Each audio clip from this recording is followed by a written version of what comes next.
Hello everyone, and welcome to this week's reviews featuring two new comedies based on two popular pre-existing properties.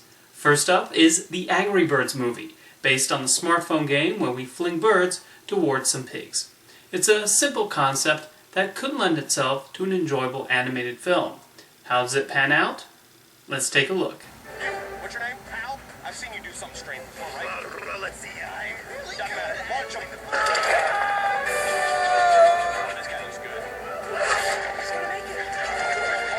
This is incredible. We're witnessing history. Go. He's coming back.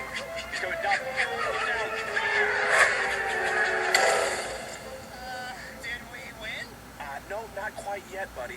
We're still tied. Hey, can we get an ice pack? The Angry Birds movie seems to focus its humor on three types of comedic categories: physical cartoon comedy, pop culture references, and puns. Lots and lots of puns. And the gags are a tad hit or miss as a result. The animators clearly had a lot of fun putting this together, as they take full advantage of the different shapes and sizes and abilities of these birds. My personal favorite is Chuck, a bird who runs at top speed and voiced with a lot of energy by Josh Gad. Red is also a likable lead, mainly because the filmmakers do successfully make the heartfelt moments work and he's able to become sympathetic. I certainly did laugh during a good number of moments during Angry Birds, and it's certainly cute as a whole. Where I was not quite as enthusiastic were the pop culture references, which felt a tad obvious, and the film is also filled with pig puns. Every single one is exhausted, and now I hope to never hear another pig pun ever. I mean, Amnesty International? Really? The Mighty Eagle also got on my nerves, as it's Peter Dinklage playing another pompous comedic character, and I'm tired of seeing this shtick from him. The ensemble is also filled with plenty of pointless celebrity cameos.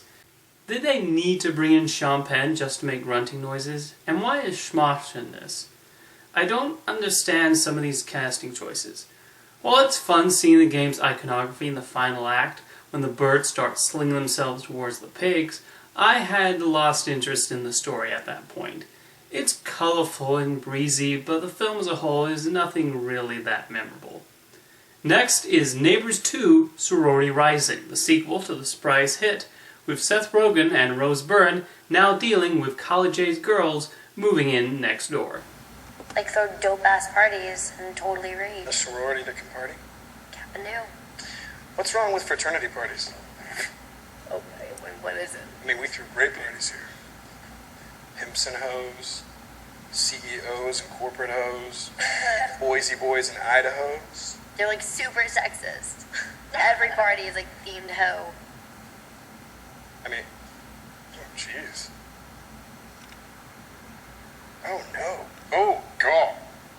Yeah, I see your point. While this does somewhat rehash the plot of the first Neighbors, I think the sorority angle is a clever way to comment on the rise of modern feminism. Yep, this one is a social commentary on how the current generation is dealing with young women becoming more active in their fight towards equality, and it handles the subject in a clever way. However, most importantly, Neighbors 2 is really funny, as I laughed through pretty much the entire thing. I thought the vulgar jokes were funny, the deadpan remarks were funny, and the slapstick gags worked too. They do pretty much let the actors ad-lib and pick the best takes, but hey, Seth Rogen is a very good improviser, as are Rose Byrne, Chloe Grace Moretz, Ike Barinholtz, and the other actors. They even think of a way to bring Zac Efron back that also develops his character. This is hardly a groundbreaking film, but that's fine. If the key goal was to make me laugh, it succeeded. I don't know where they could possibly go with The Neighbors 3, but these two films have proven to be comedic gems. Thank you for watching this week's reviews, and I'll see you next time.